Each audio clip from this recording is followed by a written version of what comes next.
Good morning, ladies and gentlemen. I'm happy to be here, to be invited for this early morning session.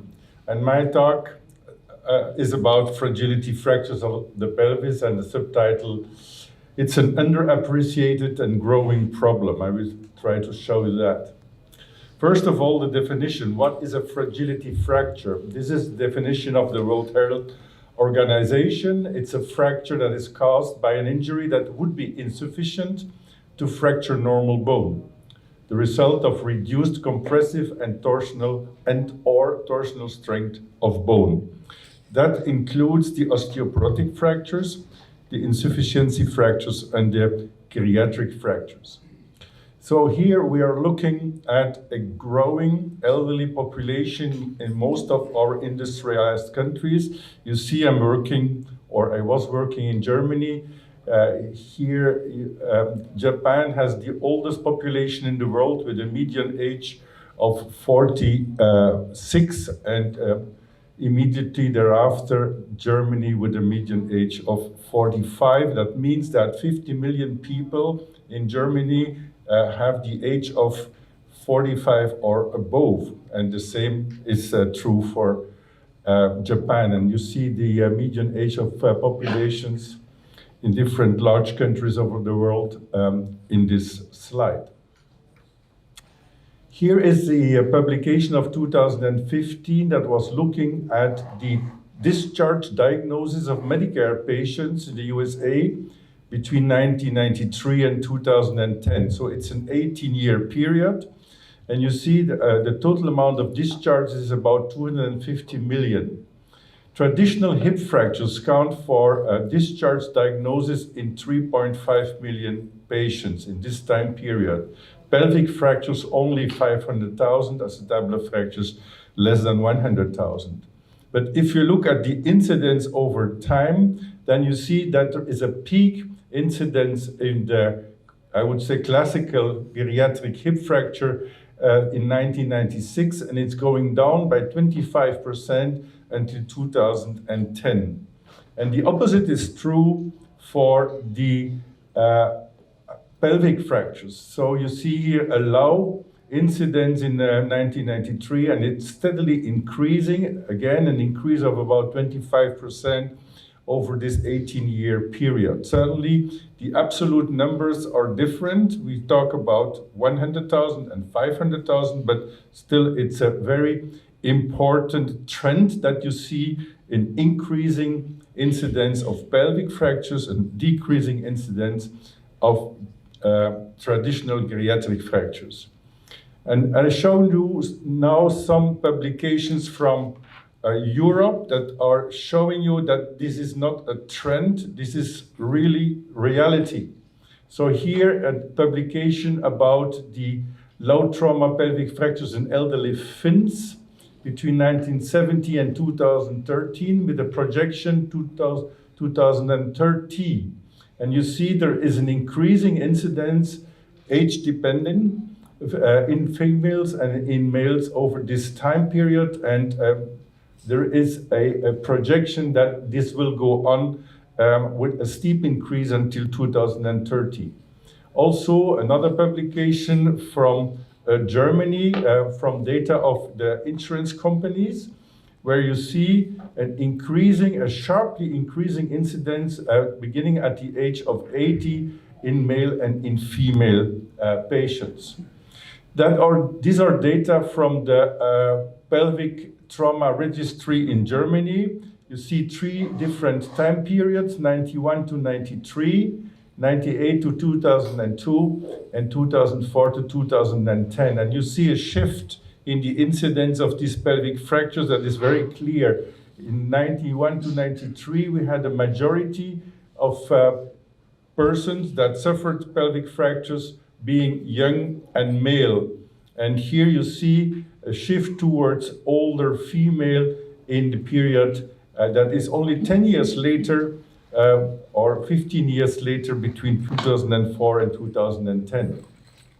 In Austria, the same problem, a very recent publication, data from 2010 to 2018, conclusion there's a clear increase in the incidence of pelvic fractures in elderly population.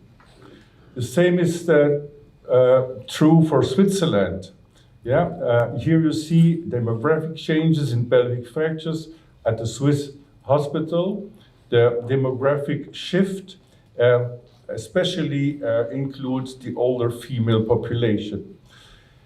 As a USA publication here, nationwide analysis of pelvic ring fractures, incidence and trends in treatment, length of stay and mortality, and you see an increase of the incidence, a decrease in hospital stay when patients are operated, and also a decrease in mortality when patients are operated.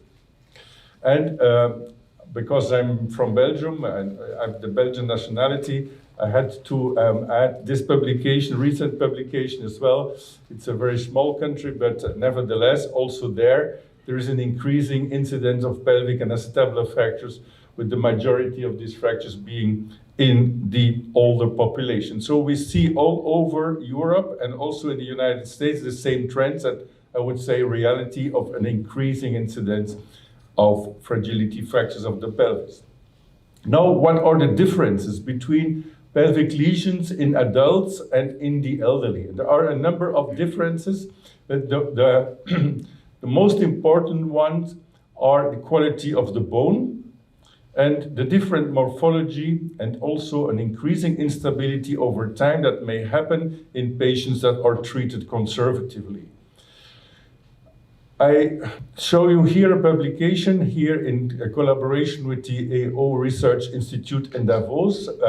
One of my staff members, Daniel Wagner, he performed 3D statistical modeling of the sacrum to investigate the anatomy, the bone mass distribution, and the transsacral corridors. And you see here two different groups within these 92 Europeans. This is a group with a higher bone mineral density measured in L5, more than 100 Hounsfeld units. And this is a group with a lower bone mineral density, lower than 100 Hounsfeld units in L5. And here you see these yellow islands. These are so-called alar voids. That mean there is no bone structure anymore. The density is equal to water. And these patients with low bone mineral density, you see that these alar voids are very large, and they are always situated lateral to the neuroforamina, so in the sacral ala, that's called alar voids, and some small islands here in the middle of the sacrum, not in S1, but in S2, 3, and 4. And that explains the specific morphology of these sacral insufficiency fractures that we see in these FFPs. They are always situated, or nearly always situated, in the lateral ala, in the lateral part of the sacrum, near to the sacroiliac joint. They can be unilateral, they can be bilateral, and there can be an incomplete or a complete transition between these two vertical fractures. And here we are talking about an H-type injury. In adults, this is a spinopelvic dissociation, but in the clinical condition of the patients with this H-type injuries in the elderly is totally different. So it's not a suicide jumper fracture. And here you see one of these patients. It's an 83-year-old female, 3 months after the onset of complaints. So she did not remember any falls, she did not remember any trauma. And you see here, it's like an implosion of the whole pelvic ring between intact ligaments. You see on the left side, on the right side, and in the anterior part of the pelvis, fractures with huge dislocations. Patient is nearly not able to walk anymore. Another patient is an 81-year-old female, recurrent falls, pain since months, conservative therapy, and you see here this very impressive implosion. You see the left and the right sacral fracture. You see an anterior dislocation, but you see especially in this sagittal CT reconstruction a horizontal fracture with a flexion displacement between S2 and S3. And that was the reason for us to look back at our patients. We looked back at 245 patients and found different morphologies and different characteristics that were not the same as in high energy adult fractures. And that was the reason for the development of this new classification with two criteria. The first criterion is the degree of instability. And the second criterion is the localization of the fracture in the posterior pelvic ring, because this has an importance for the type of treatment if you want to operate. So you see here the FFP1 is an isolated anterior lesion. The FFP2, the largest group, are undisplaced or nearly undisplaced posterior lesions. Then you have 3 and 4, which are the displaced unilateral and displaced bilateral posterior lesions. So now the question comes up, what should we do with these patients? And in our original publication of 2013, we connected this classification with recommendations for surgical treatment, especially in the unstable fracture types. And this was the treatment algorithm or therapeutical algorithm that we recommended. The blue zone is the conservative one, the red zone is the operative one, and depending on the type of fracture or the localization of the fracture, we had different types of treatment that we recommended. And show you now some of the results that we had in Mainz University, and indeed we looked back for 10 years and found 519 patients with fragility fractures of the pelvis over a 10-year period. And our study nurse called all of these patients at home, or if they were not at home, they called the families and asked how they were doing. And you see here the FFP2 types, so were 238 patients. It's about 46% of the whole group. And in 3 quarters, we treated them conservatively. In 1 quarter, we treated them operatively. The median length of hospital stay in this group of 238 patients was 10 days, and 1-year mortality of 14%. And you see here 2 parameters, a reduced mobility and a reduced quality of life in the whole group. But if you now subdivide and you compare the operative with the non-operative group, you see that there is a significant difference what concerns mortality. So here you see the Kaplan-Meier curve, and the patients that were operated have a lower mortality than at 1 year, at 2 years, and at 5 years than the group that was treated operatively, conservatively. And the same is true for the 3 and 4 types. So these are the more unstable fracture types. You see it's about 1/4 of the whole group. And here we treated only 30% conservatively and 70% operatively. 15 days hospital stay, 1-year mortality about the same as in the FFP2 group. But again, we have a lower quality of life and a lower mobility and independency in this group. But again, if you compare the non-operative with the operative group, you find statistical significant difference in the mortality rate between the operative and the conservative group at 1, 2, and 5 years. So this was very important to us. In Mainz, we tended to use this transsacral implant. It's a straight implant of 6 millimeter. It's a bar that is connected on the left and the right side with nuts and a washer. You see the washer is pushing against the lateral cortex of the posterior ilium on both sides. So you develop some interfragmentary compression, and that avoids the loosening of this implant. But it's a straight implant. And here is one of the examples. It's a FFP2C lesion, failed conservative treatment, and here you see a transsacral implant with an additional iliosacral screw and a retrograde transpubic screw for the front. And you see these, I would say, ideal position of the transsacral implant in this patient. Another a patient with an FFP 3C lesion. You see a huge instability in the front as well, not at the pubic rami, but here situated at the symphysis pubis itself. And then let's say, it's like a pseudarthrosis. It's a non-healed lateral sacral fracture in the back. 2 months conservative treatment. And here you see the transsacral implant, additional iliosacral screw, double plate osteosynthesis because of this chronic instability in the front. And this is also the transsacral implant. We looked back at our patient population that had this implant. These were 85 patients. We needed an operative revision in 15%, which is quite high. 1 year mortality was below 10%, a follow-up of on average of 3.2 years, and we could find 85% of them living at home and 82% walking with or without a walking aid at 3 years. That's for us a very good result. So only here 15% of revision is, I think, too high for this time.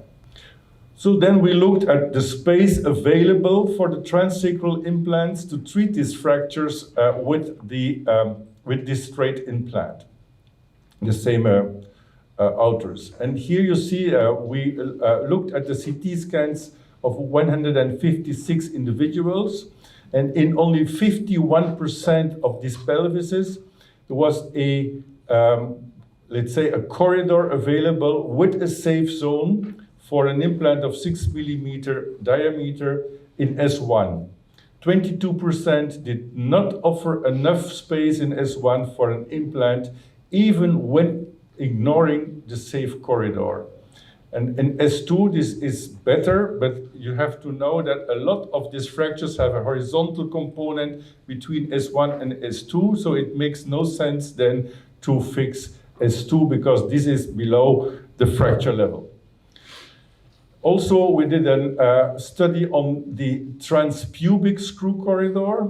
So this is the anterior pelvic ring, and also here we use this 3-dimensional statistical model with 150 uninjured pelvises. And we found this is the retrograde transpubic screw, as you have seen it already in several examples.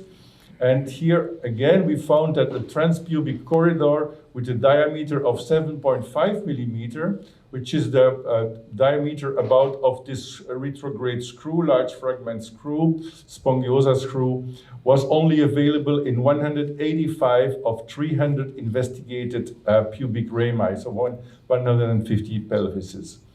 And they had a screw length of 130 millimeters. So it was not possible to bring in a straight screw in about 1/2 of these patients. And that's for me the reason that it makes very much sense to use a CurvaFix implant, because we have heard that earlier, because this implant follows the corridors that are available in the pelvic anatomy. Last picture from my side, you see here some data of from the United States from 2019, pelvis fractures versus hip fractures. You see hip fractures are much more frequent still than the pelvic fractures, but if you look at the population above 65, the amount of operative treatment in the hip fracture is 90%. It's far above 90%, and the amount of operative treated FFP lesions is only 10%. 90% are still treated conservatively. So here is my conclusion. There is still room for further gains, as we have shown that operative treatment, especially minimal invasive operative treatment, may reduce mortality in these patients. Thank you very much for your attention.